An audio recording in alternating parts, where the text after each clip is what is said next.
The Chinese army has been going through quite a revolution. This is the army that in 1950 fought the Allies, the UN command, to a standstill through human wave tactics. Okay, they are not that army anymore. I'm John Blaxland. I'm Professor of International Security and Intelligence Studies. I'm a military historian by training. I'm also a former intelligence analyst, having worked in a number of capacities inside the military.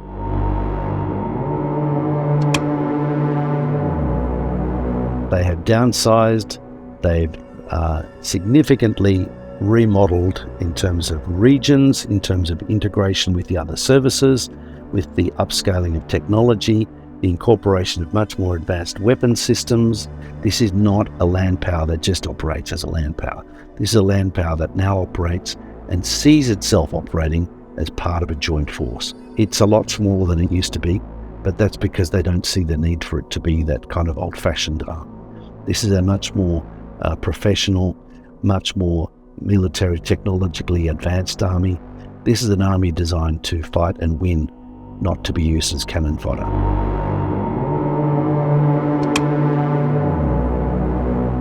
The creation and expansion of the fleet of J-20s, the stealth aircraft that are arguably, pundits would argue, are more capable than the F-35 and possibly even of the F-22. That's a scary thought, and they are being produced in quantity. It is as stealthy. It is definitely stealthy. It is more maneuverable. It can fly higher. It can fly faster. It can fly longer. Now, they're kind of usual traits that you associate with the US Air Force capabilities. But the United States, and it's pushed its allies down this path as well, has put a lot of its eggs in the F-35 basket. As soon as you plug it into a refueler, it's not stealthy anymore, which is only about 450 nautical miles off the coast. I think the exact number is escaping me at the moment, but it's not far. You don't get very far without having to turn back or refuel mid-air. And as soon as you do that, you're not stealthy. A lot of the old F-18, the Super Hornet, which we've got now, twin engine. You lose an engine, you're still good. You can keep going. And you've got considerable range as well. F-35, not so. And the aerodynamics of the F-35, as we know, it looks more brickish than the F-18 does. And that's the aerodynamics you can't get away from. You can't hide from that. They've had teething issues, but the J-20 isn't the only other model. They've got several models that are quite capable and up to, if not better than, F-16, F-35. So that's the Air Force fighters. That's let alone the growing bomber fleet, which is learning and watching closely what's happening inside Russia in its operations against Ukraine, while also studying very, very closely what's happening with the B-21 developments in the United States. Quantity has a quality all of its own, and they have a lot. They have a lot of, obsolescent and obsolete equipment, but they've got so much of it, and they've got the ability to throw a lot at a problem. If you've got an F-22 or an F-35, and you've got information dominance, but you've run out of weapons, you've run out of ammunition and missiles on your aircraft, and they're still up there, and you haven't got them all. As I say, the numbers are very, very unsettling. So I am wary of the approach of some, kind of a triumphalist view that, a bit like we did back with the Japanese in 1941, thinking, okay, despite the fact they've been fighting in China for the last 7 years, we're all over there. We're so much better than them. They can't possibly beat us, right? Well, I just don't buy that anymore. I don't think that that's a wise approach. And I think that the Chinese are, on this front, biding and to a certain degree hiding as well.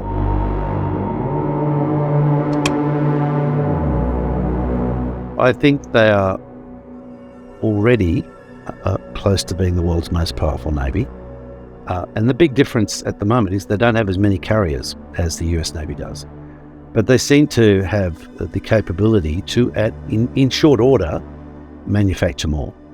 We've got a navy that's gone from being a brown water navy, a coastal focused navy, to a navy that's designed to be able to assert itself beyond Taiwan, out beyond the first island chain, if you like, going from Japan, Taiwan, Philippines.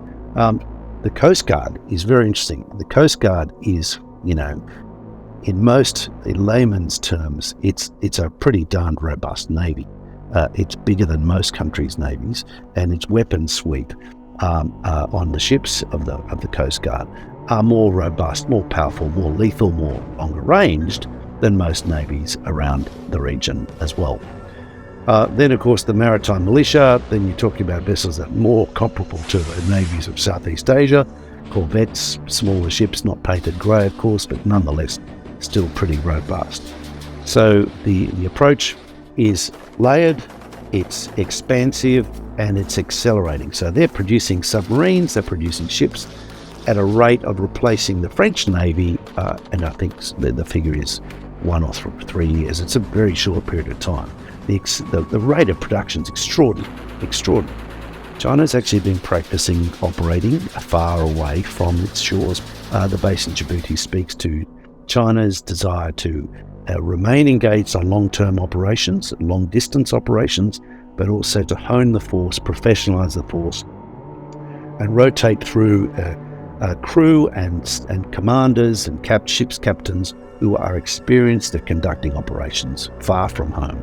In the meantime, the US Navy is one that is trying to keep up, but having dramatically reduced since the Reagan years at the end of the Cold War.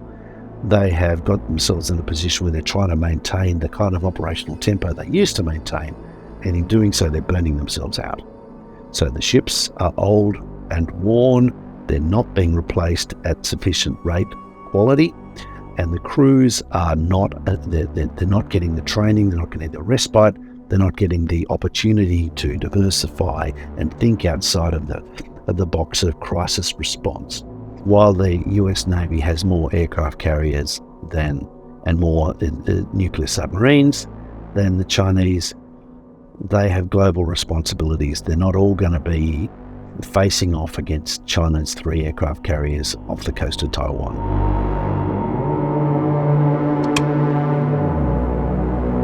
China has been very much in a second or third tier of nuclear powers for generations now.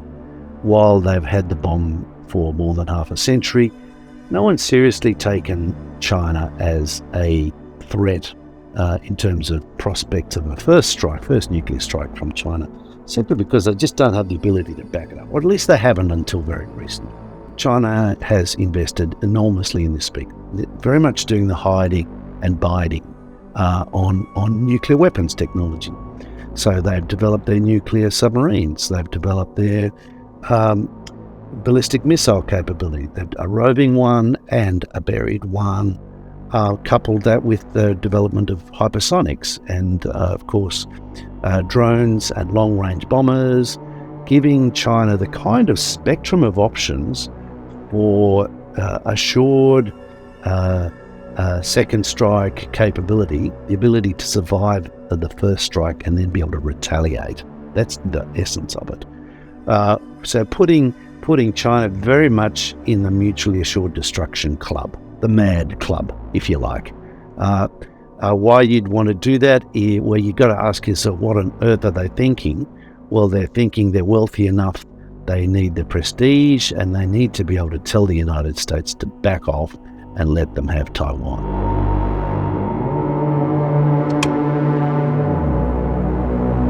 Why is China so interested in Antarctica and the Arctic? It's not just scientific exploration.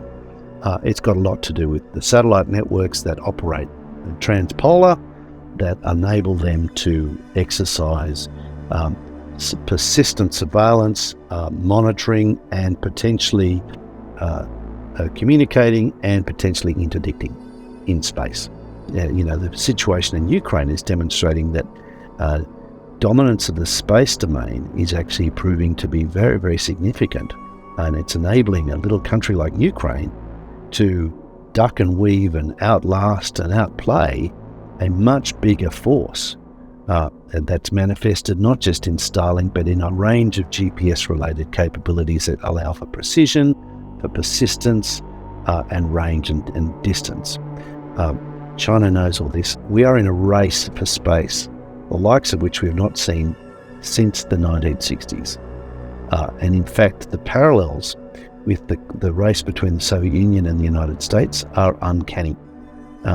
What we're seeing with Artemis and with the United States pushing towards, a lunar station, a permanent presence on the moon, echoes this sense. The moon is the ultimate satellite. It's the high ground, if you like. And militarily, you talk about the high ground, you talk about the key ground.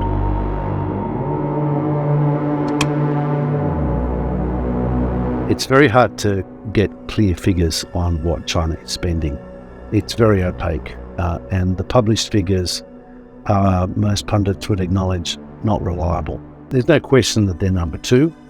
In my estimation, they are closer to number one than most people realise, because of the fact that much of their funding is actually hidden, and in terms of purchasing power parity, they get a lot more bang for their buck than the US does. That's what's setting off alarm bells, and has now for a number of years in the intelligence community, and that's kind of now spilled out into the public domain, this sense of alarm at the scale and the pace of investment in military capabilities in China that is eclipsing America in terms of the pace of production and the quantity of production.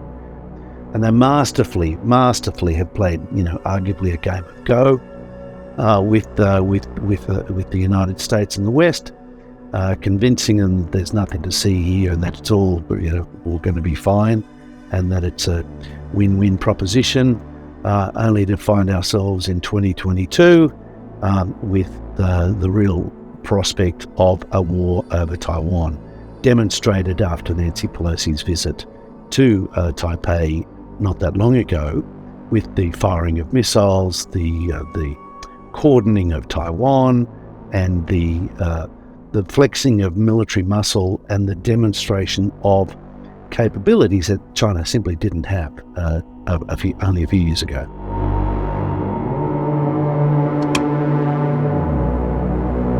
When we think about the expansion of the British Empire, happened over 250 odd years. When Sir Francis Drake was roving around the ocean blue, there was no conquer the world manifesto.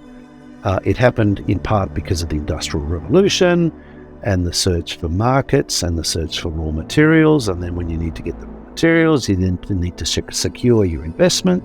And all of a sudden, before you know it, over 200 years or so, you've got yourself an empire, Now, that's the old school way of doing things. I think what we're facing now is a kind of hyper speed version of that with China's incredible economic expansion in the last few decades. That has been matched by the Belt and Road Initiative, which is all peace, love and understanding. We're all singing Kumbaya and holding hands. No one can really complain about the BRI unless you're in Hambantota or someone like that, but let's not go into that too much detail. They say what's to see here, what's to see in various places in Africa where Chinese investments are clearly they're a double-edged sword. The converse of this is that now China is finding itself with obligations that are actually not necessarily all that much to it. Like the very, very big difference now, of course, in the situation of China is that it's not an island. It's not like Japan was or the UK was at both ends of the Eurasian landmass, if I can use that Mackinderite kind of concept. China's stuck with 14 land neighbours, and it has never been all that comfortable with most of them, and has been at war with almost all of them at some juncture along the way.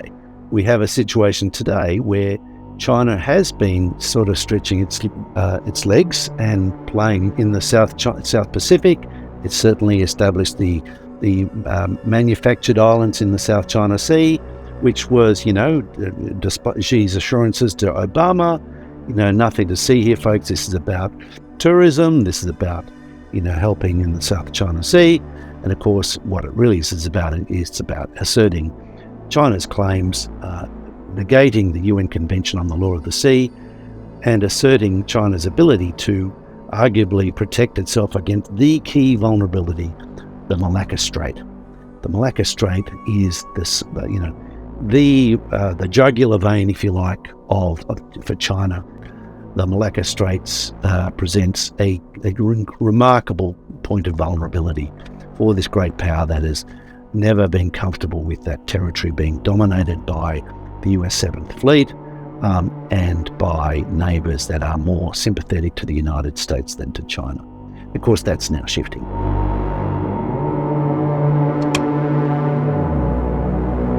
China really only has one ally, and that's North Korea. Everyone else is a fair weather friend. It's got relationships with the Shanghai Cooperation Organization. It's got relationships with Pakistan, with Russia. It's got relationships with Cambodia. These are essentially transactional relationships.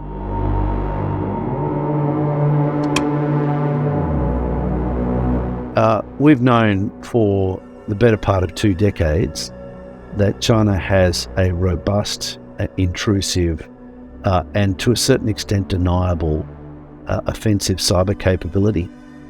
And that has been growing in strength, in proficiency, in complexity, and in scale in recent times. What we're talking about is your phone, your laptop, your satellite communication system, and it's now, of course, we've gone from being web-enabled to web-dependent, and in turn, web-vulnerable. I saw a great snapshot. It showed a Tandy store advertisement from 1970 of about 40 gadgets, that could fill a room, and they're now all just on your phone. They're all there. That has super-enabled espionage. You now don't necessarily need to be plugging a microphone into somebody's wall to know what they're saying. You can just hack into their phone.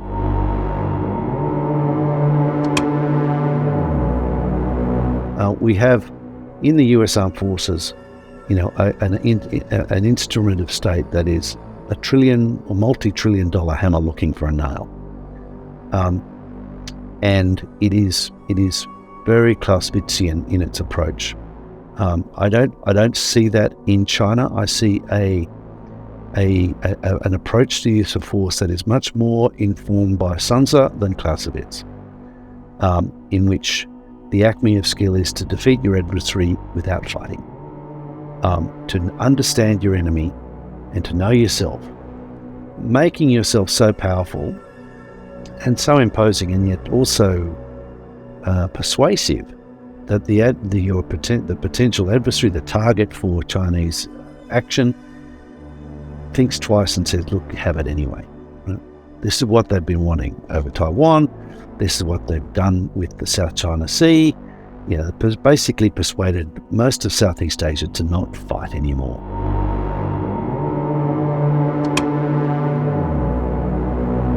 Ukraine has, changed the dynamics to a certain extent, because it seemed back in February 2022, when the agreement between Xi and Putin was shaken on at the Winter Olympics, the wonderful friendship that they espoused, that it was going to be a lay-down misère, that Putin would have his puppet appointed in Kiev within a matter of days.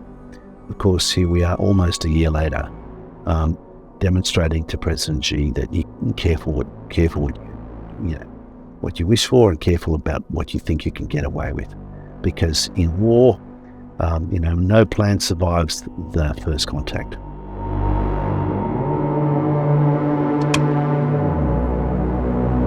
China's geography is one of its greatest vulnerabilities.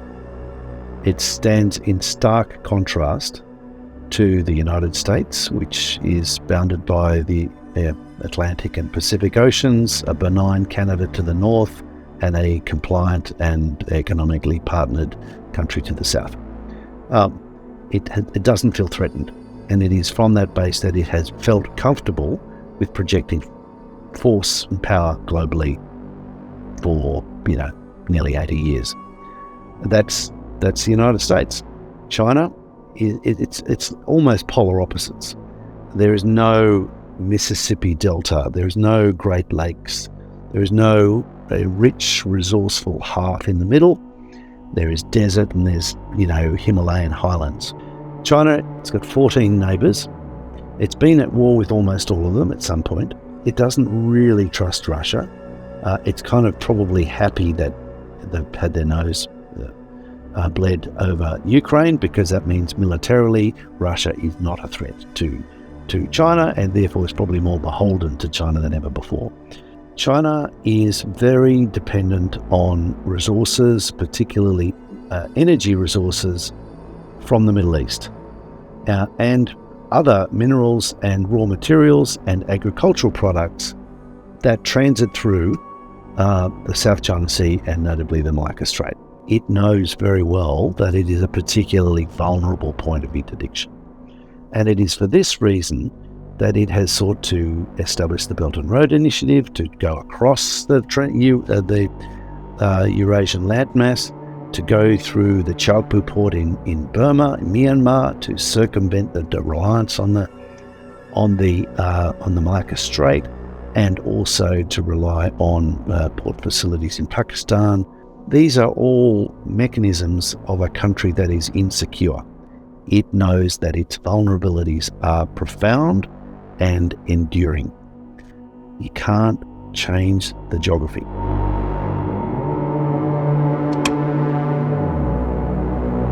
When I think about the war games that were undertaken after Nancy Pelosi's visit around Taiwan, demonstrating the Chinese Navy and the joint force capabilities of the PLA to basically put a stranglehold on Taiwan, I think one aspect which they refrained from demonstrating, and which I think is actually crucial to any plan for Taiwan, is what they would do to US forces in Korea, in Japan, in Guam, in Hawaii, and potentially in Australia.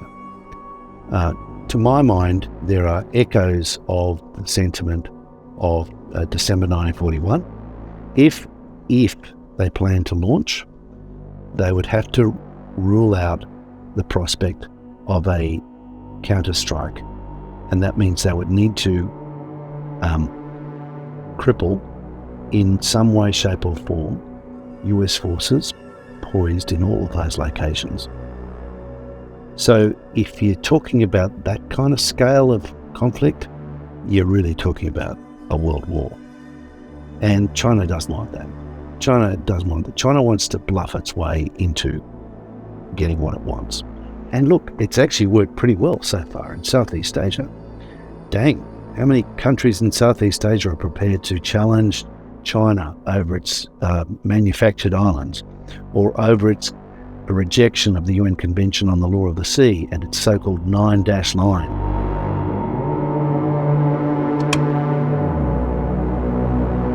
What we've seen, obviously, in the last little while, in the last year or so, is a surprising, at the very least, a blip, if not a inflection point for the Chinese economy.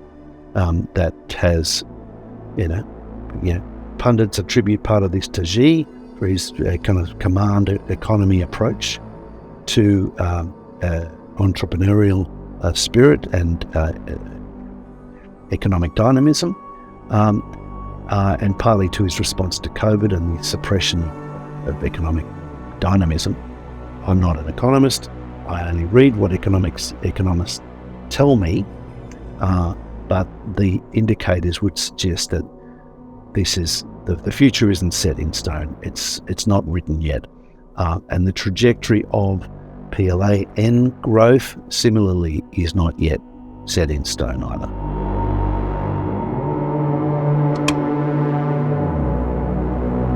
So Jointery is where you have the services, the separate services, the Army, Navy, Air Force, the Strategic Force, the Space Force, and the cyber force collaborating and working in a coordinated and integrated manner for a common purpose. For the last 10 years or so especially, they have been placing a lot of emphasis on jointery. Now, we used to talk about jointery.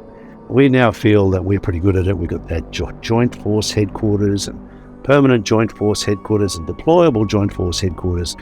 And, we say we're really good at joint. Okay, well, I think the Chinese have been getting pretty darn good at it too.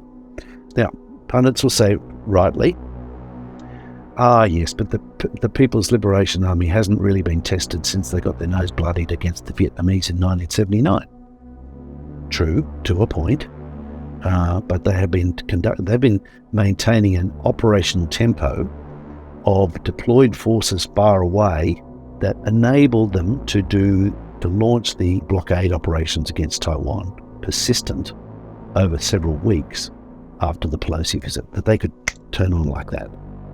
Now, that is, in my mind, the demonstration of significant prowess.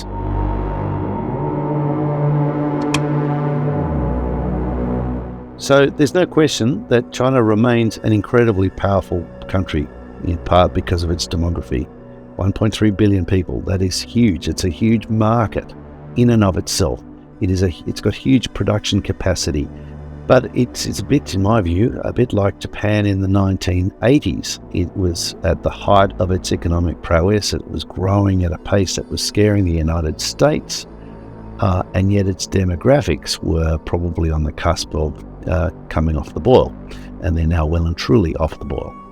And it appears that China is, falling into partly the middle income trap, but also the demographic black hole that's a result of the One China policy that has then entrenched the sense of, well, who really wants to have more than one kid, let alone one kid? It's not constrained to China. Many other countries have this problem. The UK has it, Australia has it, and our way of compensating or mitigating the risks associated is by immigration. Now, that generates its own challenges with multiculturalism, which are, I believe, manageable, but nonetheless require active management. But in China's case, they impose a monoculture on a monoculture on the Uyghurs, on the Tibetans, on the Cantonese, on the various other ethnic or linguistic groupings inside China, of which there are many, by the way, as many as in Europe. But these are the challenges that China faces today. It's on a demographic decline. It's facing the middle income trap, it would appear, and it's facing a totalitarian future that does not make it an attractive, soft power. No one's drawn to China by its wonderful politics or open society. Far from it.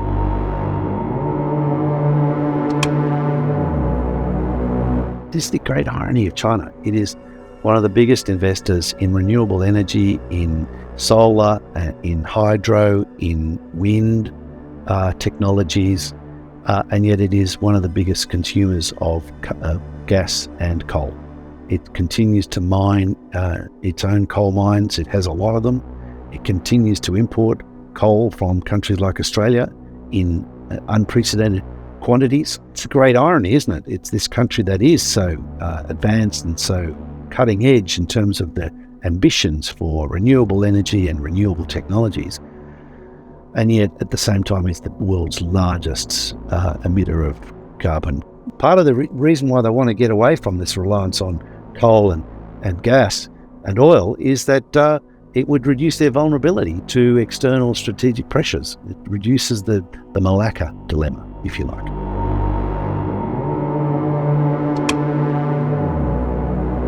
People used to praise Benito Mussolini for the way he made the trains run on time. People loved him. They thought he was great. He was dictatorial. This is the risk with authoritarian states. There is a truism which I firmly believe, which is that power corrupts, power tends to corrupt, and absolute power tends to corrupt, absolutely. And when you're talking about the human condition, if you give too much power to anyone for too long, it will be misused.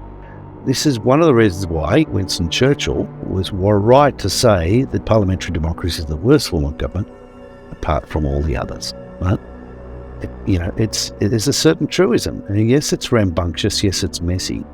But I would rather that and have this chance to kick the bastards out of office than have someone who seems really good for a while, but then when I find I don't agree with him, I get locked up if I dare to challenge. By and large, democracies don't go to war against each other because of the checks and balances of liberal constitutional democracies, where there are checks and balances, where there are separations of power. I don't see that happening in China. I don't see it happening in Russia. And of course, what happens when that unravels, it can end in tears for a lot of people.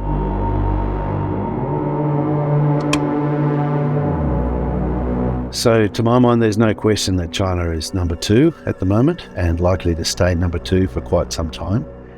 It has some choices to make, though, about how it wants to present itself and how it wants to manage its own expectations. It's very interesting to see Xi back off the wolf warrior diplomacy. It's clearly backfired. It's generated enormous unrest and unease in Europe, in Australia, in the Americas, and in Japan and elsewhere. So perhaps what the future might hold is a more modest expectation of what can be achieved. I think we will see continued pressure over Taiwan. President Xi's made that explicit as a goal. Question is now, is there space for Xi Jinping and a Joe Biden or their successors to find a way to actually coexist without this seriously turning into a Cold War?